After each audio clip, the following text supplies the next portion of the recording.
ערב שבת שלום, פרשת בו. בו גימטריה 3 מכות, נקרא בשבת זו הרבה, חושך, מכת בכורות, ולאחריה עם ישראל סוף סוף יוצא מעבדות לחירות, לשאיפה ולמטרה להגיע לקבלת התורה. טרם צאתם ממצרים, לפני מכת בכורות, פונה הקדוש ברוך הוא למשה רבינו ואומר לו את המשפט הבא: דבר נא באוזני העם, וישאלו איש מאת רעהו, כלי כסף וכלי זהב. לפני שיוצאים ממצרים, שכל יהודי ייקח איתו בהשאלה מהמצרי תכשיטים, בגדים יפים, ואיתם לצאת ממצרים. וכפי שמוסבר במפרשים, שהמטרה של הפעולה הזו הייתה שהרי הם יוצאים ממצרים ולא החזירו חזרה את הדברים שהם השילו, ואז המצרים מה ירצו לעשות? לרדוף אחריהם, להחזיר את הכלים שהם השילו להם.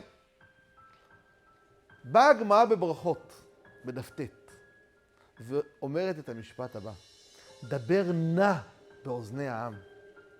בבקשה, תיקחו בהשאלה יהלומים, תכשיטי זהב. זה צריך לבקש בבקשה. רק תיתן להם, חבר'ה, לכו תיקחו משם. כולם ירוצו. למה הקדוש ברוך הוא פונה אל משה רבינו בביטוי דבר בבקשה שהעם יואיל לעשות את זה? אומרת הגמרא, רש"י מצטט, למה הקדוש ברוך הוא ביקש את הבקשה הזו במשה רבינו? שלא יאמר אותו צדיק, אברהם אבינו, ועבדום ועינו אותם 400 שנה קיים בהם, וגם יצאו ברכוש גדול לא קיים בהם. בברית בין הבתרים, פרשת לך לך, כשהקדוש ברוך הוא מתגלה לאברהם אבינו, הוא אומר לו: דע לך גר יהיה זרעך בארץ לא להם. הם ירדו לגלות, אבל אחרי שהם ירדו מהגלות הם יצאו ברכוש גדול. יאמר אברהם אבינו: בורא עולם, הם השתעבדו עבודת פרך, זה היה, זה יתקיים, אבל הבטחת לי גם שיצאו ברכוש גדול. אז שלא יבוא אברהם בתלונות. לכן אומר הקדוש ברוך הוא למשה רבנו שילכו לקחת בהשאלה כלי כסף וכלי זהב. אברהם אבינו מגיע לך לך לארצך. הוא מגיע עם הסיפור עם אבימלך, מגיע הסיפור עם פרעה, עקדת יצחק, מערת המכפלה שהוא צריך לקנות את המערה. הוא פתח פעם את הפה והתלונן? מה שהקדוש ברוך הוא עושה קדוש, הוא לא מערער אחרי הקדוש ברוך הוא. מה אומרת פה הגמרא? שלמה הקדוש ברוך הוא ביקש מעם ישראל לבוא לקחת בהשאלה כלי כסף וכלי זהב, כדי שאברהם אבינו לא יבוא להתלונן? אברהם מתלונן? היעלה על דעתנו שאברהם מתלונן? בעיר נתניה היה חי הרבי מקלויזנבורג, הרבי מצאנז, אוד מוצל מאש, ניצול שואה. הוא כתב ספר לפיד אש. הוא הקים את בית החולים לניאדו, קריית צאנז בנתניה, הקים אימפריה לתפארה.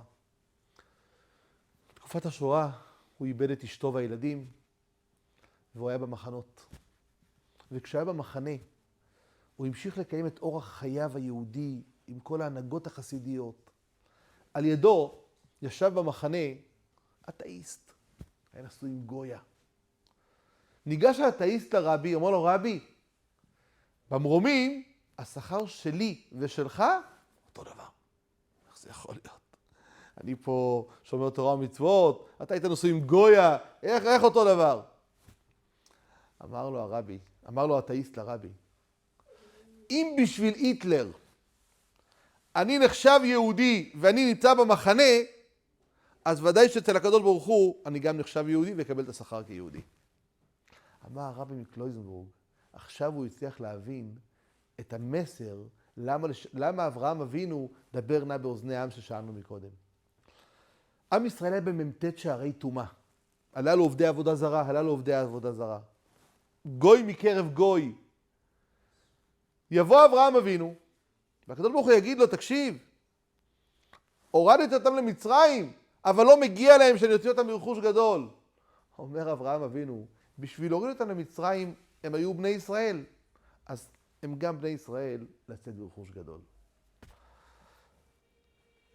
פרשה הזו, אנו עוסקים אכילת מצה, מותניכם חגורים, מקלכם בידיכם. סיפור קצר בעניין חג הפסח. הסבא רב אריה היה בשנה הראשונה שבא ללשם, קדוש עליון, סבא של מרן הרב אלישיב הגיע לארץ, הסבא אירח אותו בליל הסדר. הוא הגיע לארץ, הוא ואשתו. ואז הסבא רב אריה לוין שואל את הבעל הלשם, יש לכם איזה הנהגות מיוחדות, חומרות, פסח, כל אחד עם ההנהגות? הוא אומר לו, לא, מה שאתה נוהג אצלך בבית, מצוין לי, אני עם ההחמרות הללו, מצוין לי. שנה לאחר מכן, שהלשם כבר השתכן בארץ, אז הוא עשה ליל הסדר לבד בביתו. הרבנית של בעל הלשם מתבטאת בפני רב אריה לוין כמה חומרות בעלי נוהג במהלך חג הפסח. אריה פנה ללשם, אמר לו, כבוד הרב, שנה שעברה היית אצלי, שאלתי אותך אם אתה נוהג החמרות, אמרת, מה שנוהג אצלך זה בסדר. עכשיו אני שומע שהרב מחמיר מאוד. הוא אומר, אני מחמיר אצלי בבית. אבל כשאני מתארח אצל השני, מה שהוא נוהג הכל טוב לי. בוא נלמד מכך. אתה רוצה להחמיר? על חשבונך, לא על חשבון אנשים אחרים. שבת, שלום ומבורך. אני רגילה שתשעים, הכל באמת שווים.